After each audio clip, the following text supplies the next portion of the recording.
तुमचं आपल्या आवडत्या चॅनलवरती गावरान बेस्ट एक्सपर्ट. तर मंडळी आपल्याकडे आता नाशिकवरून आपले मित्र आलेले आहेत. तर आपण त्यांना विचारू की येऊन कसं वाटलं, त्यांना कसं आहे वातावरण वगैरे त्या गोष्टी. तर कसं वाटलं तुम्हाला? नमस्कार, मी सनी नाईक.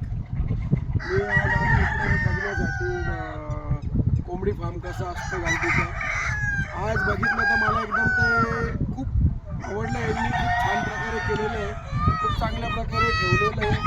आता इथं 900 ते 1200 पक्षी आहे. ते बघून मला इतकं समाधान चांगलं वाटलं की ते हे कसं करता, काय करता. तर ते त्यांच्याशी बोलून ते सगळं मी एक्सपिरियन्स घेतला आणि त्यांच्या ह्या सगळ्या एक्सपिरियन्समध्ये मलाही स्वतःचं काहीतरी करण्याची एक इच्छा निर्माण झाली. तर लवकरच आम्ही पण याच्यामध्ये झुकून आम्ही पण आपलं स्वतःचं काहीतरी तयार करू. सर आले होते, त्यांना अतिशय प्रसन्न वाटलं. आणि आपण इथे जे मी तुम्हाला कायम बोलतो की गावरान कोंबडीला नॅचरल सगळं दिलं पाहिजे. तर आपण सगळं इथं नॅचरल ठेवण्याचा प्रयत्न केला. सर हे सगळं तुम्हाला मॅनमेड सगळं नॅचरलच वाटतंय ना? हो, नॅशनलच वाटतं.